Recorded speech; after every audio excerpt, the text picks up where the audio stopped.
Hello, আসসালামু আলাইকুম। আমি সোহান মাহমুদ। আমি জিআরই উইথ সোহানের কোয়ান্ট ইনস্ট্রাক্টর। এই ভিডিও সিরিজটিতে আমি জিআরইর বিভিন্ন খুঁটিনাটি বিষয়ে আলোচনা করব এবং সেই সাথে জিআরইর বিভিন্ন কনসেপ্ট যা একজন টেস্ট টেকার হিসেবে অবশ্যই আপনার জানা দরকার তা তুলে ধরব।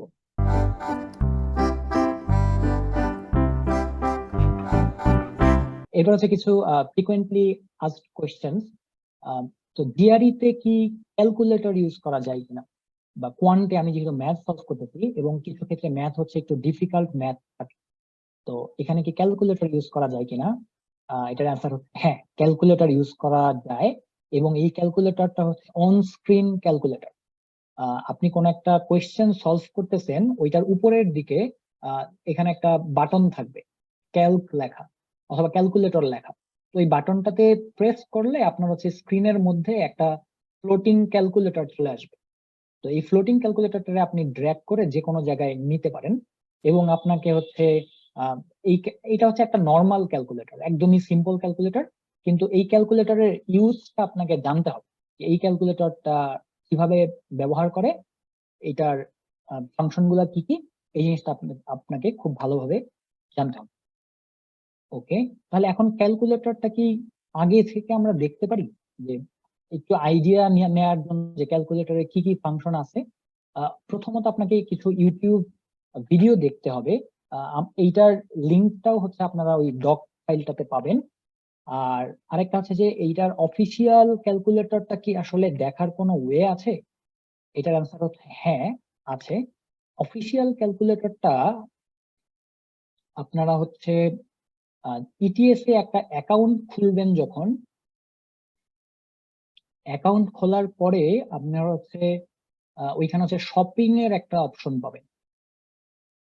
শপিং এর অপশন পাবেন, ওইখানে আপনারা হচ্ছে টেস্ট প্রিভিউ নামে একটা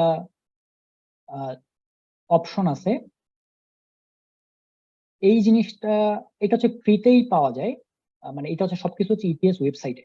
তো টেস্ট প্রিভিউ টুল নামে একটা জিনিস আছে, এটা আপনার যদি অ্যাকাউন্টে অ্যাড করে নেন তখন হচ্ছে আপনারা ওইখানে হচ্ছে ক্যালকুলেটরটা কেমন এইটা হচ্ছে ওইখানে দেখতে পারবেন।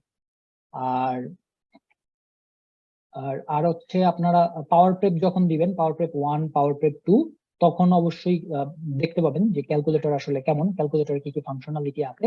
এবং ক্যালকুলেটরে আরেকটা সমস্যা হচ্ছে কি, আমরা তো এরকম অন স্ক্রিন ক্যালকুলেটর ব্যবহার করে অভ্যস্ত না, এবং আপনাকে ক্যালকুলেটরে এই বাটন গুলা উপরে মাউস পয়েন্টার এনে ক্লিক করে ভ্যালু গুলা ইনসার্ট করতে হবে। এবং ক্যালকুলেটর কিছু ক্ষেত্রে আপনাকে ইউজ করতেই হবে। ক্যালকুলেটর ইউজ না করলে হয়তো দেখা যাবে আপনাকে মানে বেশ সময় লাগবে, চিন্তা ভাবনা করতে মানে অনেক সময় লাগবে। তো ক্যালকুলেটরের ইউজটা আপনার জানাটা খুব ইম্পর্টেন্ট, জিআরই এই অফিসিয়াল ক্যালকুলেটরের ইউজ। ওকে। আর আমি এখন তাহলে কি ক্যালকুলেটর, আমি যখন নাকি কোয়ান্ট সলভ করব, কোয়ান্ট প্র্যাকটিস করব, তখন কি কোনো ক্যালকুলেটর, জিআরই ফরম্যাটের কোনো ক্যালকুলেটর ব্যবহার করতে পারি? তো এইটা আমার তো এইটা যেই ক্যালকুলেটরটা থাকবে সেটাও তো আমার ক্লিক করে করে ভ্যালু ইনসার্ট করার কথা। তো এইরকম কোন ডেস্কটপ অ্যাপ আমি দেখি নাই। কিন্তু আমার নিজের হচ্ছে এই ডেস্কটপ অ্যাপটা বানানোর প্ল্যান আছে। এবং এটা হচ্ছে প্ল্যান আছে বলা আসলে ভুল হবে, এটা হচ্ছে অলরেডি আন্ডার ডেভেলপমেন্ট আছে। তো এই ডেস্কটপ অ্যাপটা ডেভেলপ হয়ে গেলে তখন হচ্ছে আপনারা হচ্ছে এই গুগল ডকে হচ্ছে এই ডেস্কটপ অ্যাপটা ডাউনলোড করার লিঙ্কটা পেয়ে যাবেন। তখন হচ্ছে ওইটা আপনারা একটা জিআরই যে মেইন ক্যালকুলেটর ওইটার মতো করেই প্র্যাকটিস করতে পারবেন ওই ক্যালকুলেটরটা। আর ইন দ্য মিন টাইম আপনারা যখন কোয়ান্ট সলভ করবেন তখন কি করবেন, তখন গুগল প্লে স্টোরে একটা অ্যাপ আছে, সেটা ইউজ করতে পারেন। এটা হচ্ছে আপনি যখন কোয়ান্ট সলভ করবেন তখন এই জিআরই ক্যালকুলেটর 2021 এইটা অন রেখে এইটা আপনারা হচ্ছে এইটাকে ক্যালকুলেটর হিসেবে ইউজ করবেন, অন্য কোনো ক্যালকুলেটর ইউজ করা যাবে না। অন্য কোনো ক্যালকুলেটর, ফিজিক্যাল ক্যালকুলেটর ইউজ করা যাবে না, তাহলে আপনার কোনো হ্যাবিট গ্রো হবে না। জিআরই ক্যালকুলেটর ইউজ করার হ্যাবিটটা গ্রো করাটা খুবই ইম্পর্টেন্ট। ওকে। আরেকটা বিষয় হচ্ছে যে আপনি এক্সাম সেন্টারে ওইখানে যারা দায়িত্বে থাকেন তারা হচ্ছে আপনাকে কিছু বিষয়ে একটু ভুল ইনফরমেশন দিবেন। ভুল ইনফরমেশন বলতে আপনাকে একটু ভয় ভীতি দেখাবেন। ভয় ভীতি বলতে আপনাকে একটু বলবেন যে এটা করলে টার্মিনেট করে দিব, ওইটা করলে টার্মিনেট করে দিব, মাস্ক খুললে টার্মিনেট করে দিব। এগুলা নিয়ে আসলে অত বেশি মাথা ঘামানোর কিছু নাই। আর আরেকটা জিনিস ওনারা বলেন, মানে আমাদের ওই দিন বলেছিলেন যে প্রত্যেকটা সেকশনে, যেমন আপনি AWA1 যখন দিবেন, AWA1 দেওয়ার পরে একটা আপনাকে এটা শেষ হয়ে যাওয়ার পরে আপনাকে দেখাবে যে আপনি কি কন্টিনিউ করতে চান কিনা। কন্টিনিউ আপনি, ওরা বলবে যে কন্টিনিউ যদি আপনি না করেন তাহলে আপনার পরের সেকশন থেকে টাইম মাইনাস হতে থাকবে। কিন্তু আমি এটা দেখি নাই যে পরের, আমি যদি একটু কন্টিনিউ করতে একটু সময় লাগে, আমি যদি একটু সময় নেই, তাহলেও AWA2 এটা একদম 30 মিনিট সময় থেকেই এটার টাইমারটা অন হয়। সো কন্টিনিউ, আপনার যদি মনে হয় যে AWA1 লিখতে আপনি একটু মাথা হ্যাং হয়ে গেছে, তাইলে আপনি হচ্ছে 10-20 সেকেন্ড পরে হচ্ছে কন্টিনিউ করতে পারেন, কোনো সমস্যা নাই। কিন্তু AWA1 এবং AWA2 এইটার মধ্যে কিন্তু কোনো 60 সেকেন্ডের অথবা 1 মিনিটের ব্রেক নাই, যেটা আমি এক্সপেক্ট করছিলাম। আমি ভাবছিলাম যে AWA1 এবং AW এর মধ্যে মনে হয় একটা 60 সেকেন্ড ব্রেক আছে, যেটা আমার আসলে মানে মনে ছিল না, অথবা আমি এটাকে ভুল ভাবছিলাম। এটা খুব ইম্পর্টেন্ট, কারণ আপনি চাইবেন যে যদি 1 মিনিট আপনি পান, এক্সট্রা পান, তাহলে সরি, তাহলে আপনি একটু রিফ্রেশড হয়ে এরপরের সেকশনটা শুরু করবেন, এটা আপনি অবশ্যই চাইবেন। কিন্তু AWA1 এবং 2 এর মধ্যে কোনো 60 সেকেন্ড ব্রেক নাই। তো এই জন্য আপনার এই কন্টিনিউ এর এই জিনিসটাতে আপনি একটু সময় নিতে পারেন। আর আরেকটা কোয়েশ্চেন হচ্ছে যে ভালো GRE স্কোর মানে কত GRE স্কোর? তো এই জিনিসটা আসলে একটা ভ্যারিয়েবল কোয়েশ্চেন অথবা ভ্যারিয়েবল অ্যান্সার এখানে সম্ভব। তো এটা ডিপেন্ড করবে আপনার ওভারঅল স্কোর কত, মানে টোটাল স্কোর কত, এইটার চাইতে আপনার ইন্ডিভিজুয়াল স্কোর গুলা বেশি ইম্পর্টেন্ট আমার কাছে মনে হয়। কোয়ান্ট এবং ভার্বালের ইন্ডিভিজুয়াল স্কোর গুলা, যারা ইঞ্জিনিয়ারিং ব্যাকগ্রাউন্ডের এবং ইঞ্জিনিয়ারিং রিলেটেড সাবজেক্টে হচ্ছে হায়ার স্টাডি করবেন, তাদের জন্য কোয়ান্টটা খুবই খুবই ইম্পর্টেন্ট। এবং এদের একটা বিভিন্ন প্রফেসরের রিকোয়ারমেন্টে আপনারা দেখবেন যে তাদের একটা কোয়ান্টের রিকোয়ারমেন্ট থাকে। আমি এরকম কিছু প্রফেসর দেখেছি যারা হচ্ছে 165 প্লাস রিকোয়ারমেন্ট থাকে কারো, আবার 160 প্লাস রিকোয়ারমেন্ট থাকে কারো। সো আপনি বুঝতে পারতেছেন যে আপনার জিআরই স্কোর, এই কোয়ান্ট অংশটা যদি 165 প্লাস থাকে, তাহলে আপনি ইঞ্জিনিয়ারিং ব্যাকগ্রাউন্ডের হইলে আপনার এই জিনিসটা, ওই সব প্রফেসরকে আপনি রিচ করতে পারবেন। আর ভার্বাল স্কোরটা আসলে আমার কাছে মনে হয়েছে যে কোথাও লাগবে কিনা আমি আসলে এখনো শিওর না। আর মানে আমাদের জন্য ইঞ্জিনিয়ারিং ব্যাকগ্রাউন্ডে যারা আছে তাদের জন্য, কিন্তু যারা হচ্ছে অন্যান্য নন ইঞ্জিনিয়ারিং ব্যাকগ্রাউন্ড বা নন স্টেম ব্যাকগ্রাউন্ড, তাদের জন্য আবার ভার্বালটা খুব ইম্পর্টেন্ট। ওকে, এইটা হচ্ছে একটা বিষয়। আরেকটা বিষয় হচ্ছে যে পাওয়ার প্রেপ 1, পাওয়ার প্রেপ 2, এই জিনিসগুলো একটু বুঝে শুনে ইউজ করবেন, কারণ এগুলা হচ্ছে নিজেকে জাজ করার জন্য অনলি ম্যাটেরিয়াল বা অনলি মক টেস্ট। আপনি যদি মক টেস্টের আগেই, ওই যে একটা বইয়ের কথা বলেছি ভিন্স অ্যান্ড ব্রায়ান, যেখানে হচ্ছে পাওয়ার প্রেপ 1 এবং 2 এর কোয়েশ্চেন গুলা সলভ করা আছে, আপনি যদি আগেই কোয়েশ্চেন গুলা সলভ করে এরপরে পাওয়ার প্রেপ দেন, তাহলে অ্যাকচুয়ালি হবে কি, তাহলে অ্যাকচুয়ালি যেটা হবে, আপনি পাওয়ার প্রেপ 1 এ আর 2 তে অনেক বেশি স্কোর পাবেন। তো বেশি স্কোর পায় তো আপনার লাভ নেই, কারণ বরং আপনি জানতে চাচ্ছেন যে আপনার এখন কারেন্ট লেভেল কি। তো এই জন্য পাওয়ার প্রেপ 1 আর পাওয়ার প্রেপ 2টা কখন দিবেন, কখন দিলে ভালো হবে, এই জিনিসটা একটু নিজে ফাইন্ড আউট করবেন।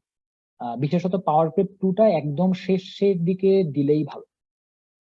আর অন্যান্য মক টেস্ট গুলা এর মধ্যে আপনি চাইলে দিতে পারেন। ওকে, আরেকটা বিষয় হচ্ছে যে আমি কি কোনো প্রশ্নে বেশি মনোযোগ দিব? এটার অ্যান্সার হচ্ছে না। কারণ হচ্ছে প্রত্যেকটা কোয়েশ্চেনের, একটা সেকশনের মধ্যে প্রত্যেকটা কোয়েশ্চেনের মার্ক সমান। একটা সেকশন, কোয়ান্ট সেকশনে 20টা প্রশ্ন থাকে, আপনি একটা কঠিন প্রশ্ন পারলেন আর একটা সহজ প্রশ্ন পারলেন, দুইটার মার্ক সেম। তো এই জন্য আপনার যদি কোনো প্রশ্ন বেশি কঠিন লাগে তাহলে আপনি অবশ্যই সেটাকে স্কিপ করবেন এবং সবার শেষে আবার ওই জিনিসটাকে দেখবেন। এবং ইটিএস এর বা জিআরইর একটা প্রশ্ন থেকে আরেকটা প্রশ্নে জাম্প করা যায়। হ্যাঁ, এইটা আরেকটা ফ্রিকোয়েন্টলি আস্কড কোয়েশ্চেন, যে আমি একটা প্রশ্ন অলরেডি অ্যান্সার করে ফেলছি, এই জিনিসটাকে আমি চেঞ্জ করতে পারবো কিনা। এটার অ্যান্সার হচ্ছে হ্যাঁ, করা যায়।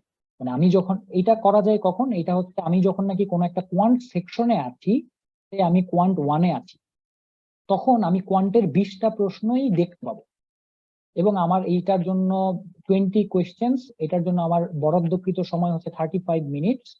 তো এই 35 মিনিট ধরে আমি চাইলে যে কোনো প্রশ্ন যে কোনো সময় দেখতে পারবো এবং আমার অ্যান্সার যে কোনো সময় আমি চাইলে চেঞ্জ করতে পারবো। ওকে, আপনারা যদি ওই টেস্ট প্রিভিউ, এই যে এটা যে বললাম টেস্ট, এটা আসলে টেস্ট প্রিভিউ হবে, টেস্ট প্রিভিউ টুল। তো টেস্ট প্রিভিউ টুলটা যদি আপনারা দেখেন তাহলে এই বিষয়টার একটা আইডিয়া পাবেন। আর এখানে হচ্ছে কোনো প্রশ্নকে মার্ক করে রাখা যায়। মার্ক করে রাখা যায় বলতে বুঝাচ্ছি যে আপনি কোনো একটা প্রশ্ন অ্যান্সার করেন নাই, এই জিনিসটাকে খুব সুন্দরভাবে দেখা যায় যে আপনি কোন প্রশ্নটা অ্যান্সার করছেন, কোন প্রশ্নটা অ্যান্সার করেন নাই, এই জিনিসগুলা খুব ভালোভাবে দেখা যায়। আর খুব ইজিলি একটা প্রশ্ন থেকে আরেকটা প্রশ্নে যাওয়া যায়। আপনি সে 20 নাম্বার প্রশ্নে আছেন, আপনি হচ্ছে চাচ্ছেন 1 নাম্বার প্রশ্নে ব্যাক করবেন। তো 1 নাম্বার প্রশ্নে মানে একটা রিভিউ নামে একটা বাটন থাকে, রিভিউ বাটনে আপনি হচ্ছে ক্লিক করলেই আপনাকে 20টা প্রশ্নের একটা লিস্ট দিবে, তখন আপনি একটা যে কোনো প্রশ্নেই যেতে পারেন, মানে খুব ইজিলি আপনি মুভ করতে পারবেন। মানে বিষয়টা এমন না যে আপনি কোন একটা প্রশ্ন স্কিপ করলেন মানে হচ্ছে যে একদমই বাদ দিয়ে দিলেন। স্কিপ করলেন মানে হচ্ছে আপনি খুব ইজিলি পরবর্তীতে আপনার যদি সময় থাকে তাহলে আপনি ওই প্রশ্নটা আবার রিভিজিট করতে পারবেন। আচ্ছা, একজন প্রশ্ন করেছিলেন যে আপনি যদি জিআরইর প্রিপারেশন নেন তাহলে কি আইবিএ তে হেল্প হবে কিনা বা আইবিএ এর অ্যাডমিশন টেস্টে হেল্প হবে কিনা। তো আপনার এই কোয়েশ্চেনের পরিপ্রেক্ষিতে আমি হচ্ছে আইবিএ এর যে কোয়েশ্চেন প্যাটার্ন বা টপিক, কোয়েশ্চেন টপিক সেটা দেখছিলাম। তো আমার কাছে মনে হয়েছে যে হ্যাঁ, অনেক কিছু আছে যেগুলো হচ্ছে ওভারল্যাপিং। কিন্তু তাই বলে অবশ্যই আপনার যদি টার্গেট থাকে আইবি এর অ্যাডমিশন টেস্ট, তো সেটার জন্য নিশ্চয়ই আপনি আগে জিআরই দিয়ে এরপরে আইবি এর অ্যাডমিশন টেস্ট দিবেন না, এটা ভালো আইডিয়া হবে না। কিন্তু অবশ্যই আপনি জিআরইর প্রিপারেশন নিলে আইবি এর কোয়েশ্চেন গুলাতে মানে অ্যাডভান্টেজ পাবেন। একজন কোয়েশ্চেন করেছিলেন যে সিজিপিএ ভার্সেস জিআরই, মানে আপনার জিপিএ যদি একটু কিছুটা কম থাকে, মিড রেঞ্জের বা একটু কম থাকে, আপনার যদি জিআরইটা একটু ভালো হয় তাহলে কি অ্যাডভান্টেজ পাবেন কিনা। হ্যাঁ, এটার অ্যান্সার হচ্ছে ইয়েস। আপনি কিছু ক্ষেত্রে অ্যাডভান্টেজ পাবেন। এটা হচ্ছে আপনি যখন প্রফেসরকে মেইল করা শুরু করবেন তখন এই জিনিসটা একটা অ্যাডভান্টেজ দিবে। আপনার জিআরই বিশেষত কোয়ান্টিটি স্কোরটা যদি ভালো থাকে সেম ব্যাকগ্রাউন্ডের স্টুডেন্টদের জন্য এটা একটা অ্যাডভান্টেজ হবে। মানে হয়তো অনেক বেশি অ্যাডভান্টেজ, মানে একদম সিজিপিএ তো আপনার একটা 4 বছরের একটা অ্যাচিভমেন্ট, তো এটাকে একদমই ওভারশ্যাডো করতে পারবে বিষয়টা এরকম না, কিন্তু আপনি একটা ভালো একটা ইমপ্রেশন ক্রিয়েট করতে পারবেন আপনার যদি জিআরই এর কোয়ান্টিটি স্কোরটা ভালো থাকে তুলনামূলক। ওকে, আর সিজিপিএ যদি আপনার মানে খারাপ থাকে এটা নিয়ে আসলে হতাশ হওয়ার কিছু নেই, আপনাকে সামনের দিকে তাকাইতে হবে, পিছনের দিকে তাকানোর কোনো স্কোপ নাই। এটা হচ্ছে আপনার জন্য সাজেশন থাকবে। জিআরই উইথ সোহানের এক কোর্সের রেজিস্ট্রেশন চলছে। আপনি যদি শীঘ্রই বা 6 মাসের মধ্যে জিআরই দেওয়ার প্ল্যান করে থাকেন তাহলে এখনই রেজিস্ট্রেশন করে ফেলুন। ডিসকাউন্ট পেতে স্ক্রিনের প্রোমো কোডটি ব্যবহার করতে ভুলবেন না। সময় নিয়ে ভিডিওটি দেখার জন্য ধন্যবাদ। Please subscribe to our channel. GRE অথবা আমাদের কোর্স বিষয়ক কোনো কিছু জানার থাকলে আমাদের ফেসবুক পেজে জানাতে পারেন। আবার দেখা হবে অন্য কোনো ভিডিওতে। ধন্যবাদ।